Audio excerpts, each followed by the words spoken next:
প্রথম মাছ ওনাদের টান দিয়েন না।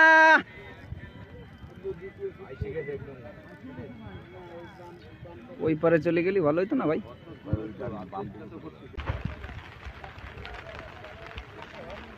ভাই রন্টু ভাইয়া রেডি হও।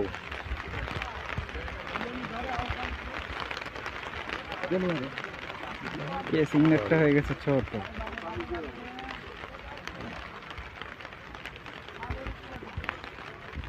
সুন্দরভাবে ক্যাচিং হয়ে গেল, মাশাআল্লাহ।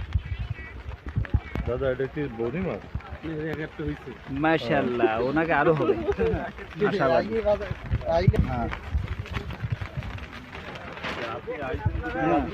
ঠিক আছে। আসসালামু আলাইকুম।